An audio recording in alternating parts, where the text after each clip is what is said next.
so much, His Excellency, the great Raila Amolo Odinga, Baba the Great, whom we owe our loyalty, to Baba the Great, who has made us be where we are, to Baba the Great, who is the people's president. Thank you so much. To the student leaders, the chairmen who are here, stroke presidents, to the secretaries general, and to other student leaders in various positions. Good morning. It's still morning. Good morning. I'm Babu Owino, Member of Parliament in Embakasi's constituency and a former comrade. I was the longest serving student leader on earth. I think I still hold that title. And Baba, this dual bill that has always been a problem to comrades was brought because of my many contests at the University of Nairobi. And the then Parliament saw it fit, in their wisdom or lack of the same, to pass a bill that was targeting an individual. But this bill has since destroyed, I'm using the word destroyed selectively, the lives of comrades, because this bill has not given an opportunity for comrades to elect their leaders directly through universal suffrage. And Baba, student leadership, as you know very well, has played a fundamental role in this world. Globally, we've had serious revolutions, uprisings, that changed lives for the better. In America, we had the civil rights movement that was started by students, comrades, during the War of America and Cambodia. When we go to South Korea, we had the Gwangju uprising caused by comrades, students. You come back to China and Taiwan, we had what we call the Tiananmen Square protest stroke massacre caused by comrades. Come back to Africa, we have the Arab Springs caused by students because of lack of economic opportunities, corruption, and unemployment of the youth, who are the majority across the globe. Come back to Kenya, when Baba was fighting for multi-party democracy. Students were at the forefront. But fast forward, what are we seeing nowadays? Comrades are not working. Comrades are sleeping because their leaders are not doing anything. We want to work on the Duale bill. And Baba, the status of that bill, so far, we've already passed the committee stage. We are going for the second reading stage. That is the committee and then the committee of the whole house, where we will pass this bill. It is something that it is just a matter of time, and we shall pass it. But that is not the issue, because even during my time, we had very strong student leaders, and equally we had student leaders who were doing nothing. And history still remembers them up to date. And those student leaders went through the universal suffrage. They were elected. For example, without naming names, at any particular time that we were holding demonstrations, which are enshrined in the Kenyan Constitution, we used to come together as student leaders. But there are those universities who also felt that they had their right to defend, or rather protect, the government. Those student leaders went to bed with the government. They were elected through universal suffrage. And Kenyatta University was always very notorious. Very notorious. And if you look at where their student leaders are, the former student leaders, at least you'll get one or just two somewhere. But the rest, there's one who contested for MCA, Baba, just outside Kenyatta University and failed. Because of the atrocities that these student leaders were committing during their time. As a student leader, the process of getting a student leader during your tenure is through the electoral college system. Now you are a leader. What are you doing? Why are you quiet when Kenyans are suffering? Student leadership, or rather the students, should form part of opposition at any single time. During Maandamano, when we were holding Maandamano, because of the high cost of living, you are nowhere to be seen. Just save for a few student leaders who were there. But the majority were nowhere to be seen. Why? Because you chose to be with the oppressors. And we say that in the end, God will punish both the oppressed and the oppressors equally. The oppressed shall be punished for accepting oppression, while the oppressors shall be punished for oppressing the oppressed. So you should, you should know what to do with that information. So as comrades, let us try. Because students are suffering from yourself. If you look at your background, from the slums you are coming from the villages you are coming from. Look at your parents. They are suffering. So this opportunity that has been bestowed on you is for you to deliver to the comrades. Do it. Even if it is not for the comrades, it is for your own good as a student leader. It forced me, Baba, to call some student leaders we met. They held demonstrations, and you saw. Nowadays, Machakos University, they are really doing better than any other university in terms of demonstrations. And congratulations. I've been following up, and you are doing a good job. University of Nairobi is dead. Kenyatta University is dead. Maseno University is dead. Egerton, Moi, dead. So as student leaders, TUK that is just close here, dead.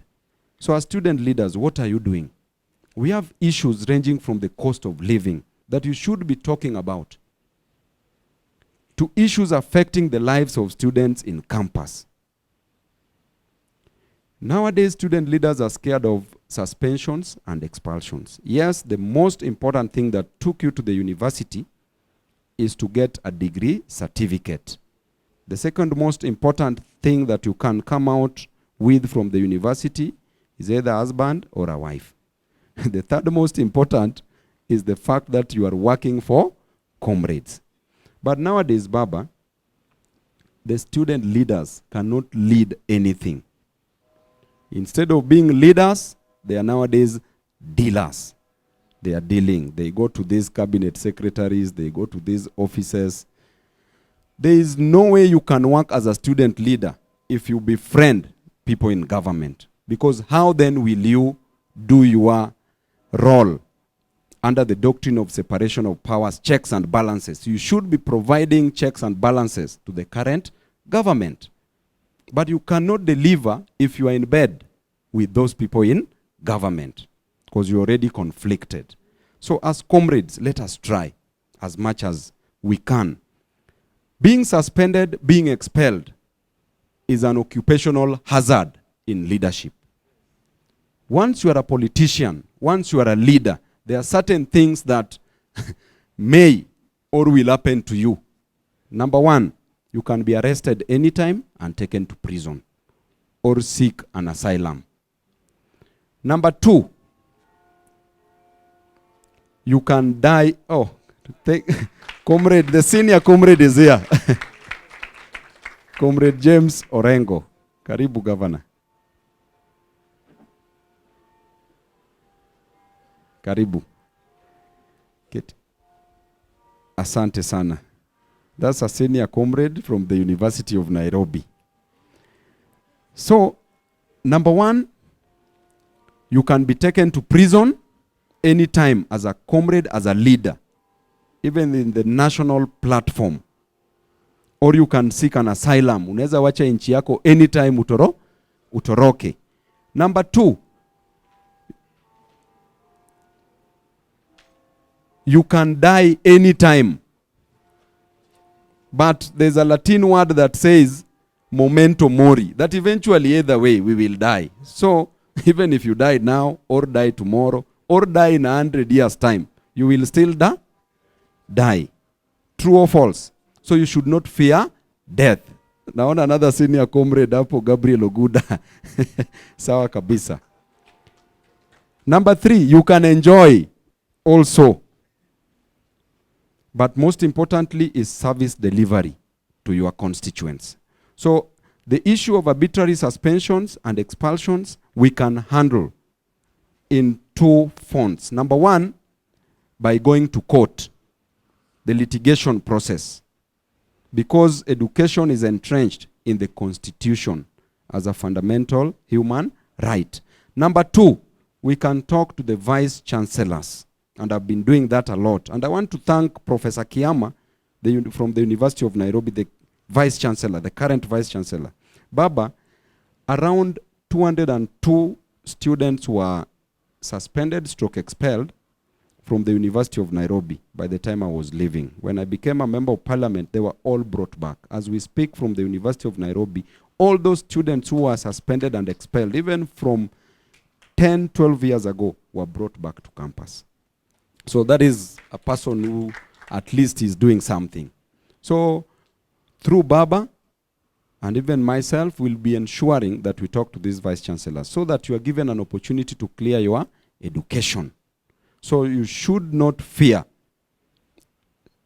being expelled or suspended. As Babu Owino, the first time I received my suspension was in my first semester when I was vying for Secretary General in an organization called ONUS in Chiromo campus. I was suspended, and may his soul rest in peace, Professor George Albert Magoa Omori. He said that I should be, actually he was recommending that I ought to have been expelled. But when I went to talk to my principal, Professor Irungu, she gave me another chance. And Professor Magoa accepted that chance. So he gave me another opportunity. That's why when we were vetting Professor Magoa, I was the first person to support him, because at least he gave me a chance. So as a student leader, you should not fear. And in fact, if you are sitting here and you've never been expelled or suspended, then you are not a student leader. You need to look for one at least, because it will form part of your history. The most important thing when you are holding demonstrations, do not destroy university property. The moment you touch university property, you will be suspended or expelled. The moment you leave the university precincts, then that is not a university affair. It now becomes a police affair. With police affair, we have Comrade James Orengo here. He will appear in court for you, so there is no problem. So that is concerning suspensions and expulsions. I've addressed the universal suffrage. Now, on your part, you will have to promise us, comrades, that your voice must be heard. You must come out and talk about these issues. There's a problem as we speak.